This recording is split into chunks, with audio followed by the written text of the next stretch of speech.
प्रधानमंत्री सड़क योजना त्रिस्तरीय निगरानी तंत्र की व्यवस्था की गई है। पहले में इम्प्लीमेंटेशन यूनिट में, दूसरे स्तर पर एसक्यूएम स्टेट क्वालिटी मॉनिटर तथा तीसरे स्तर पर एनक्यूएम नेशनल क्वालिटी मॉनिटर्स में। अध्यक्ष महोदय, महाराष्ट्र सरकार में राज्य से मरम्मत के रखरखाव के लिए करीब 420 करोड़ रुपए का खर्चा भी किया गया। माननीय सदस्य जी के क्षेत्र में अगर कोई विशेष सड़क क्षतिग्रस्त की बात होगी तो लिखित तौर पर देंगे, उस पर जांच कराकर हम लोग सरकार से बात करके उसको मरम्मत कराने के लिए और कार्रवाई करने का काम करेंगे। Honourable member supplementary. Respected sir, प्रधानमंत्री जनजाति आदिवासी नया महाअभियान, this is also most ambitious scheme floated by under the leadership of Narendra Ji Modi ji.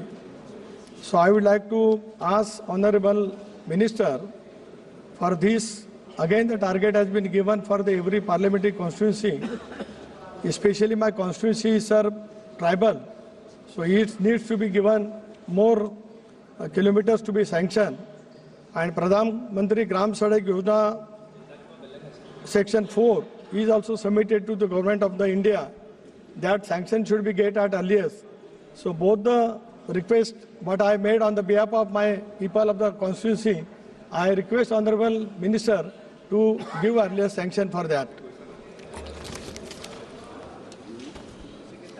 माननीय अध्यक्ष महोदय, मैं आपके माध्यम से सदन को ये बताना चाहता हूं कि आजादी के 75 वर्ष बाद भी कई विशेष रूप से कमजोर जनजातीय समूह पीवीडीजी जो विकास एवं आधारभूत सुविधाओं से वंचित रह गए हैं, आदरणीय प्रधानमंत्री मोदी जी ने पीएम जन योजना का शुभारंभ किया और इसका लक्ष्य था ऐसे 75 समूहों को पीवीटीजी का सर्वांगीण विकास एवं आधारभूत सुविधाओं को सुदृढ़ करना। लगभग 24,000 करोड़ रुपए के बजट वाले इस मिशन में करीब 9 प्रमुख मंत्रालय सम्मिलित हैं और इसमें सड़क, दूरसंचार, कनेक्टिविटी, बिजली, स्वच्छ पेयजल, शिक्षा, स्वास्थ्य, पोषण और सतत आजीविका के अवसर। हमारे मंत्रालय को पीएम जन के तहत सड़क और आवास की जिम्मेदारी दी गई है। सड़क के क्षेत्र में करीब 8,000 किलोमीटर की सड़कों का लक्ष्य निर्धारित किया गया है। अध्यक्ष महोदय, इसके अलावा पीएमएसवाई 4 में हमने आदिवासी गांवों को शेड्यूल 5 एरिया के लिए 250 प्लस जनसंख्या का प्रावधान किया है। जो भी प्राप्त बसौटे बची हैं उसको पीएमएसवाई 4 में लेने का प्रयास किया जाएगा। ये महाराष्ट्र से संबंधित प्रश्न है, इसलिए छोड़ देते, अगली बार ले लेंगे। ओके, मैं जानता हूं। क्वेश्चन के सुरेश जी। ओके, बैठिए Premachandran ji. Thank you speaker sir. No, मान्य आप डिबेट मत करो। K Suresh sir, thank you speaker sir. Honorable Minister, in his reply, maintenance of the roads constructed under the program of PMJSY, the state government is responsibility for the maintenance and repair. So, the state, due to the financial constraint, state government is not ready to repair and reconstruct the PMJSY road. I would like to ask Honorable Minister through you, sir, the repair and reconstruction also taken by Government of India, Ministry of Rural Development. Hundreds of, not only thousands of PMJSY roads are not trafficable now. State government is not taken for the repair and reconstruction. So I would like to ask the Honorable Minister through you, sir, whether this repair and reconstruction responsibility also taken by Government of India. Good question. अध्यक्ष महोदय, ये राज्य का विषय है, लेकिन फिर भी सदस्य ने पूछा है तो मैं बताना चाहता हूं कि प्रधानमंत्री सड़क जो है, हमारी प्रधानमंत्री सड़क योजना के अंतर्गत जो भी सड़कें हम बनाते हैं उसका 5 साल तक रखरखाव करने की जिम्मेदारी उस ठेकेदार की होती है जो ठेकेदार उस टेंडर को पाता है, और उसके बाद हम लोग राज्य सरकारों को दे देते हैं, कहीं कहीं और भी विभागों को दे देते हैं। ऐसा कोई प्रस्ताव अभी हमारे मंत्रालय में नहीं पड़ा हुआ है कि इसका रखरखाव 10 साल के बाद हम लोग करें। Question number 245 Shri Ravindra Dattaram Waikar. धन्यवाद अध्यक्ष महोदय। अध्यक्ष महोदय, क्वेश्चन नंबर बोले पहले। 245 अध्यक्ष के पटल पे रख। धन्यवाद अध्यक्ष महोदय। मैं सरकार और मंत्री जी का धन्यवाद देता हूं।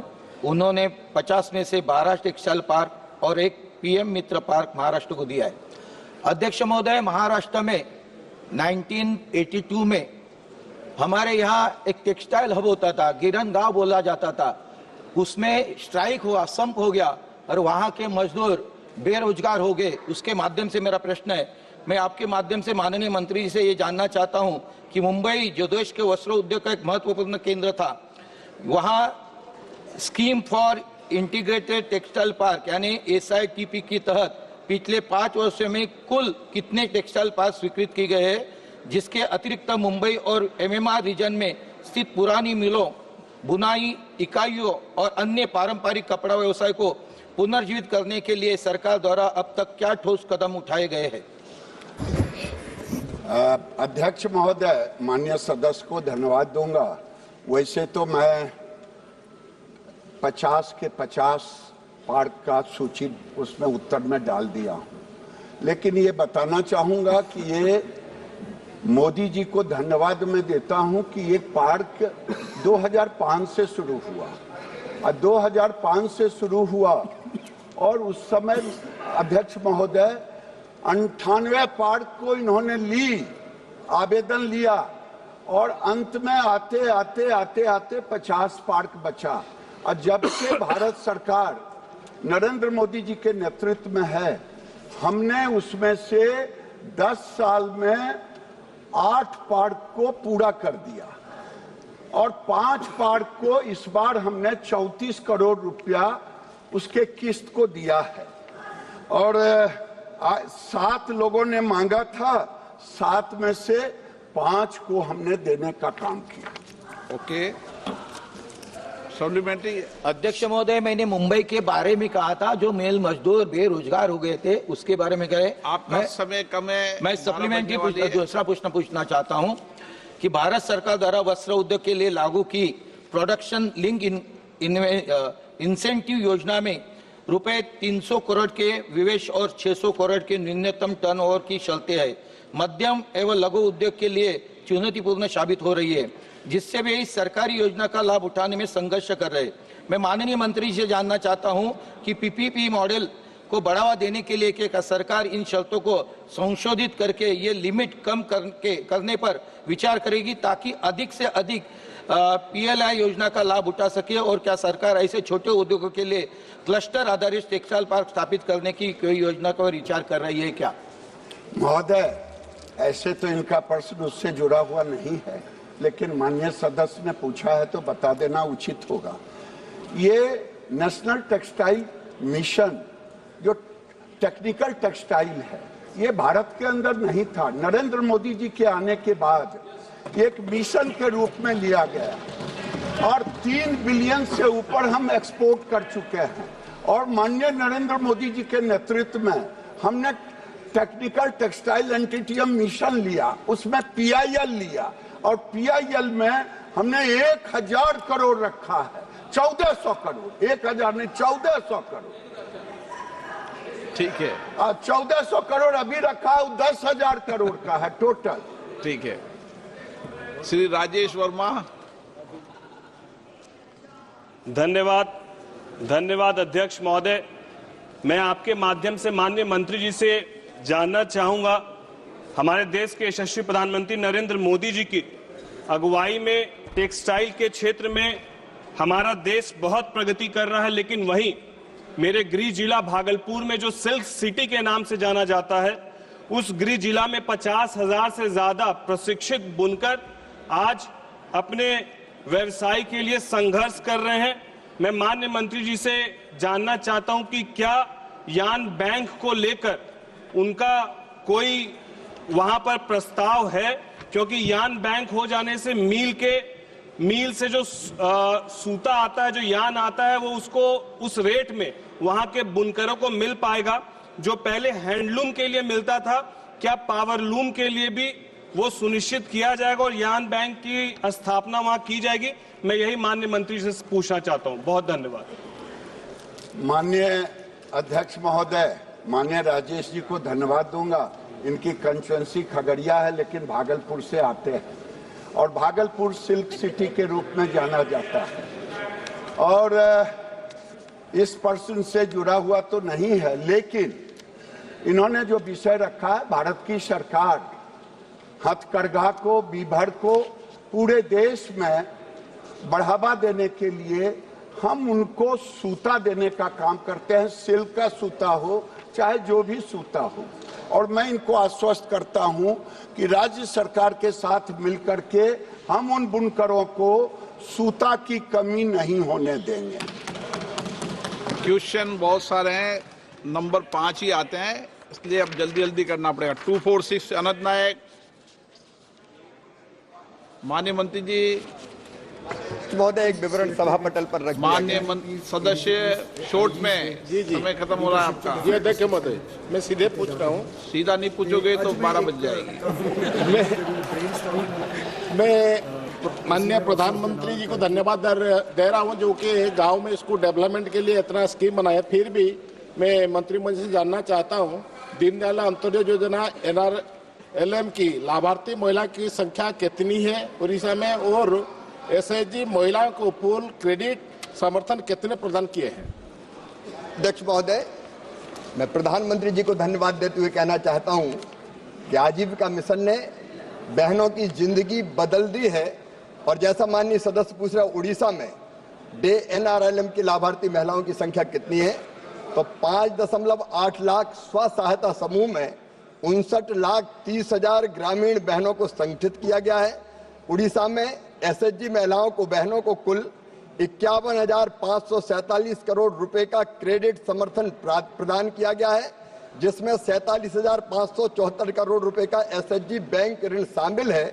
और मैं बहनों को बधाई देते हुए कहना चाहूंगा, रीपेमेंट रेट भी बहुत अच्छा है, NPA केवल 1.28% है।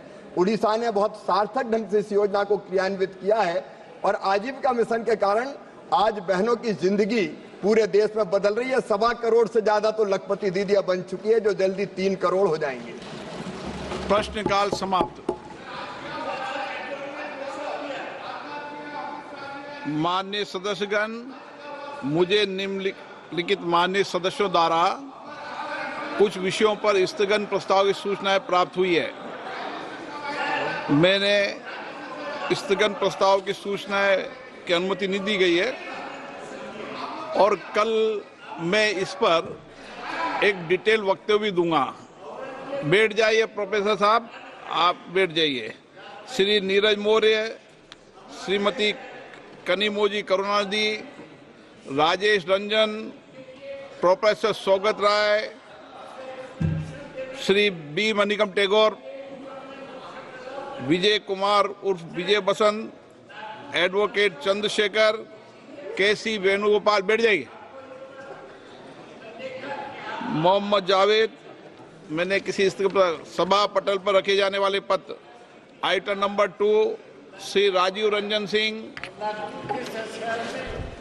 माननीय अध्यक्ष महोदय, आपकी अनुमति से मैं लोकसभा की आज की संशोधित कार्यसूची में क्रमांक संख्या 2 पर मेरे नाम के सामने सूचीबद्ध कागजात सदन के पटल पर रखता हूं। सभा पटल पर रखे जाने वाले पत्र। Item number 3, doctor Virendra Kumar ji. सभापति महोदय जी, आपकी अनुमति से मैं आज की संशोधित कार्यसूची में क्रम संख्या 3 पर मेरे नाम के सम्मुख अंकित कागज सभा पटल पर रखता हूं। धन्यवाद। Item number 4, Shri Jitin Prasad ji. Respected sir, with your kind permission, I rise to lay on the table of the House the papers mentioned against my name at serial number 4 in the revised list of business. Item number 5, Shri Ramnath Thakur ji. महोदय, मैं आपकी अनुमति से आज की पुनरीक्षित कार्यसूची में क्रम संख्या 5 पर अपने नाम के समक्ष दर्ज पत्र पर सभा पटल पर रखता हूं। Item number 6, Shri Nityanand Rai ji. की पुनरीक्षित कार्यसूची के क्रमांक संख्या 6 पे मेरे नाम के सम्मुख उल्लेखित दस्तावेज सभा पटल पर रखता हूँ। Item number 7, doctor P. Chandrashekhar ji. Sir, I do hereby lay the Hindi and English version of the document mentioned before my name at serial number 7 in today's item number list of 8. business. Thank you. Shri SP Singh Baghel जी।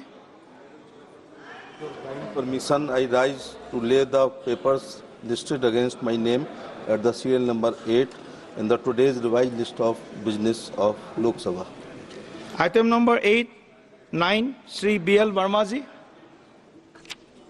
अध्यक्ष महोदय, मैं आपकी अनुमति से आज लोकसभा की संशोधित कार्यसूची में क्रम संख्या 9 पर अपने नाम के सम्मुख अंकित प्रवर्तन समापन रखता हूँ। Item number 10, Shri Bandi Sanjay Kumar ji. माननीय अध्यक्ष, मैं क्रम संख्या 10 पर मेरे नाम के सम्मुख लिखित दस्तावेज सभा पट पर रखता हूँ। आइटम नंबर 11 श्री भागीरथ चौधरी जी। माननीय अध्यक्ष महोदय जी, मैं आपकी अनुमति से आज की लोकसभा की संशोधित कार्य सूची में क्रम संख्या 11 पर मेरे नाम के समक्ष दर्शाए गए पत्र सदन के सभापट पर रखता हूं। Item number 12 Shri Bhupathi Raju Varma. पूरा नाम यही है ना आपका? Srinivas Bhupathi Raju Varma. I lay on the table of the House papers pertaining to Ministry of Heavy Industries listed against my name at serial number 12 in the revised list of business for today, the 18th March 2025. Thank you.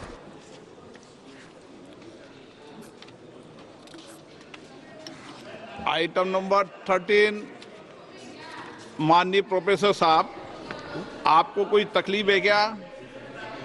आप बहुत senior व्यक्ति हैं और senior व्यक्ति जैसा व्यवहार करा करें आप रोज।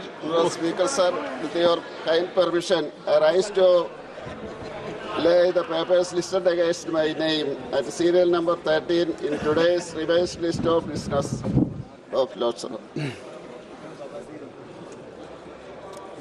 14 श्री पवित्रा margherita. Honorable Sir, with your permission, I rise to lay on the table of the House paper mentioned against my name at serial number 14 as per today's revised list of business.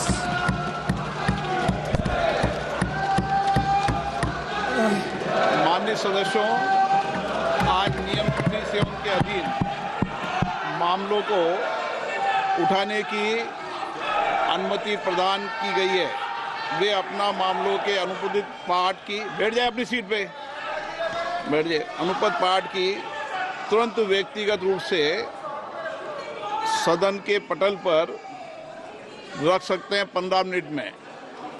और माननीय सदस्य प्रयास ये करें कि माननीय सदस्य please मैं माननीय प्रधानमंत्री जी से आग्रह करूंगा कि वह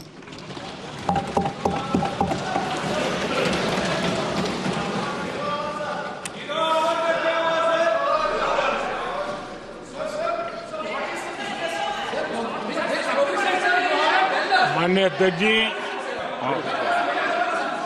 प्लीज मैं बताता हूं प्लीज बताता हूं मैं प्लीज माननीय अध्यक्ष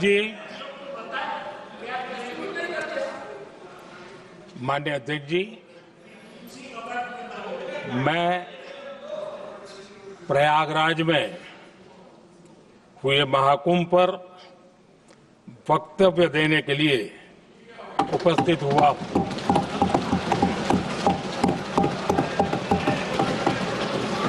आज मैं इस सदन के माध्यम से कोटि कोटि देशवासियों को नमन करता हूं, जिनकी वजह से महाकुंभ का सफल आयोजन हुआ। महाकुंभ की सफलता में अनेक लोगों का योगदान है। मैं सरकार के, समाज के सभी कर्मयोगियों का अभिनंदन करता हूं। मैं देश भर के श्रद्धालुओं को, यूपी की जनता, विशेष तौर पर प्रयागराज की जनता का धन्यवाद करता हूं। अध्यक्ष जी, हम सब जानते हैं गंगा जी को धरती पर लाने के लिए एक भगीरथ प्रयास लगा था, वैसा ही महाप्रयास इस महाकुंभ के भव्य आयोजन में भी हमने देखा है। मैंने लाल किले से सबका प्रयास के महत्व पर जोर दिया था। पूरे विश्व ने महाकुंभ के रूप में भारत के विराट स्वरूप के दर्शन किए। सबका प्रयास का यही साक्षात स्वरूप है। ये जनता जनार्दन के संकल्पों के लिए, जनता जनार्दन की श्रद्धा से प्रेरित महाकुंभ था। आदरणीय अध्यक्ष जी, महाकुंभ में हमने हमारी राष्ट्रीय चेतना के जागरण के विराट दर्शन किए हैं। ये जो राष्ट्रीय चेतना है, ये जो राष्ट्र को नए संकल्पों की तरफ ले जाती है, ये नए संकल्पों की सिद्धि के लिए प्रेरित करती है। महाकुंभ ने उन शंकाओं आशंकाओं को भी उचित जवाब दिया है जो हमारे सामर्थ्य को लेकर कुछ लोगों के मन में रहती है। अध्यक्ष जी, पिछले वर्ष अयोध्या के राम मंदिर प्राण प्रतिष्ठा समारोह में हम सभी ने ये महसूस किया था कि कैसे देश अगले 1000 वर्षों के लिए तैयार हो रहा है। इसके ठीक 1 साल बाद महाकुंभ के इस आयोजन ने हम सभी के इस विचार को और दृढ़ किया है। देश की ये सामूहिक चेतना देश का सामर्थ्य बताती है। किसी भी राष्ट्र के जीवन में, मानव जीवन के इतिहास में भी अनेक ऐसे मोड़ आते हैं जो सदियों के लिए, आने वाली पीढ़ियों के लिए उदाहरण बन जाते हैं। हमारे देश के इतिहास में भी ऐसे पल आए हैं जिन्होंने देश को नई दिशा दी, देश को झकझोर कर जागृत कर दिया। जैसे भक्ति आंदोलन के कालखंड में हमने देखा कैसे देश के कोने कोने में आध्यात्मिक चेतना उभरी। स्वामी विवेकानंद जी ने शिकागो में 1 सदी पहले जो भाषण दिया, वो भारत की आध्यात्मिक चेतना का जयघोष था। उसने भारतीयों के आत्मसम्मान को जगा दिया था। हमारी आजादी के आंदोलन में भी अनेक ऐसे पड़ाव आए हैं। 1857 का स्वातंत्र संग्राम हो, वीर भगत सिंह की शहादत का समय हो, नेताजी सुभाष बाबू का